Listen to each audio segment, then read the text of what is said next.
আগে যদি ছিনতাই হতো 5টা, এই 5ই আগস্টের পরে গিয়ে আপনার ছিনতাই বেড়ে গেছে 50টা।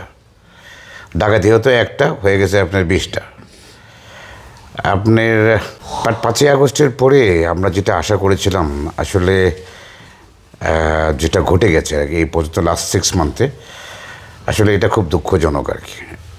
এটা অত্যন্ত দুঃখজনক, আপনি ভাষা প্রকাশ করার মতো না আর কি, যে এই ধরনের ঘটনা একটার পর একটা ঘটনা যেগুলো ঘটছে আর কি, এটা ভাষা প্রকাশ করার মতো না। আপনি মানে আমার ক্ষেত্রে যেটা বারবার হচ্ছে আর কি, সেটা কি করে তারা করে একটা মিছিল করে কি casino casino casino, online casino casino casino, আরেকটা হলো ডন সেলিম।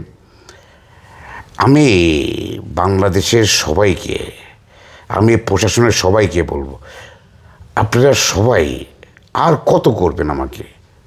5ই আগস্টের পরে, দেশ স্বাধীন হওয়ার পরে, এই কয়েকদিন আগে আপনি দীপু ভূঁইয়া আর খোকন, তারা এন্টায়ার গাজী বাহিনী, ছাত্রলীগ, যুবলীগ, যত লীগ বাহিনী আর ওই যে দীপুর বাহিনী আর খোকন বাহিনী, তারা দুইটা একলগে মিলা যেভাবে আমার বাড়িতে অ্যাটাক করেছে, আমার বাড়ির ভিতরে ঢুকেছে, গাড়ি জ্বালিয়ে দিয়েছে, আমার ফ্যাক্টরিতে আগুন জ্বালিয়ে দিয়েছে আর কি,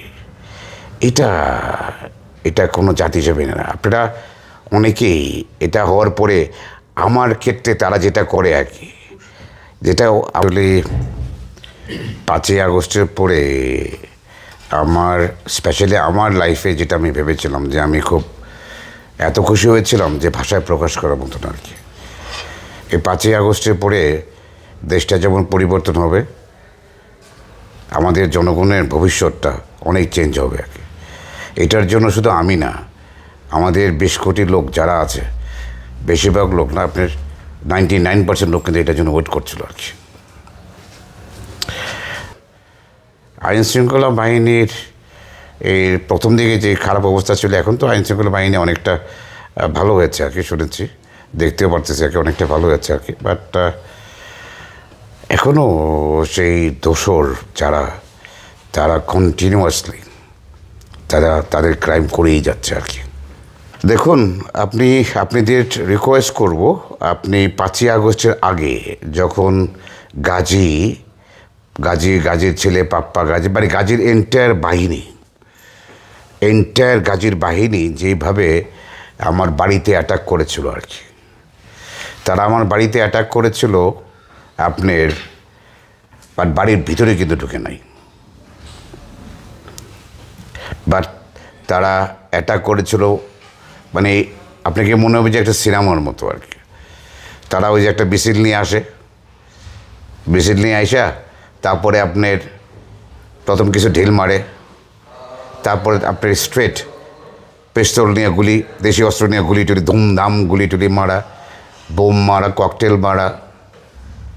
মানে হয় যে মানুষকে আপনি মারা দরকার নাই, তাদের যে ভয়, এই ভয়ে যেইভাবে তারা শোডাউন করে আর কি, যেইভাবে মানুষের বাড়িতে আক্রমণ করে, সে এমনিই মারা যাবে আর কি। আমার বাড়িতে তাই করেছিল আর কি। বাট এরপরে এই ধরনের ঘটনা বাংলাদেশের ভবিষ্যতে আর জীবনে ঘটবে, এই আমাদের স্বাধীন বাংলাদেশে, এটা আমি ভাবতেও পারি নাই। আপনারা সবাই দেখেছেন আর কি কয়েকদিন আগে যে ঘটনা কি ঘটলো। আপনার, আমি যদি কারোর নাম বলি, তারা মনে করে যে তারা একটা দলে আছে, তারা করে কি আরও দলের লোকজনের সাথে অ্যাড করে যে সেলিম প্রধান হতে বা আমাদের দলের ইমেজ নষ্ট করার জন্য এইসব কথাবার্তাগুলো বলে। আসলে কিন্তু অ্যাবসোলুটলি নো, কেউ আমার পার্সোনাল শত্রু না। আমার বাসায় যে ঘটনাটা ঘটলো, আপনারা মিডিয়া ভাইদের আমি রিকোয়েস্ট করব যে আপনারা 5ই আগস্টের আগে গাজী বাহিনী যেভাবে আমার বাড়িতে অ্যাটাক করেছিল ওই ভিডিওটা, আর কেন এইসব মিথ্যা টাইটেল দিয়ে আপনারা মজা পান? আমাদের বাংলাদেশের ক্যারেক্টারটা, মানুষকে আর কত মিথ্যা টাইটেল দিবেন বলেন? কোথায় আমার সেই ক্যাসিনো? কোথায় সেই ক্যাসিনো বলেন? আবার আপনারা বলেন যে কথাবার্তা ঘুরে ফেলে, ক্যাসিনো তো বলেন, আবার কথা খুব মজা পান, ডন সেলিম বলে মজা পান। বাহ, আমি একজন ভদ্রলোক রে, আপনার এগুলা বইলা খুব মজা পান। বাহ, কি মজা আর কি। এই দুষ্টচক্রের লোক যারা ক্রিমিনাল, তারা করে কি, এটাকে নিয়ে তাদের অ্যাসেট বানায়। অ্যাসেট হলো ক্যাসিনো সেলিম বলতে বুঝছেন, ক্যাসিনো সেলিম বলে, তার মানে ক্যাসিনো সেলিম বইলা ওই আপনি দেখবেন যে আমার 5ই আগস্ট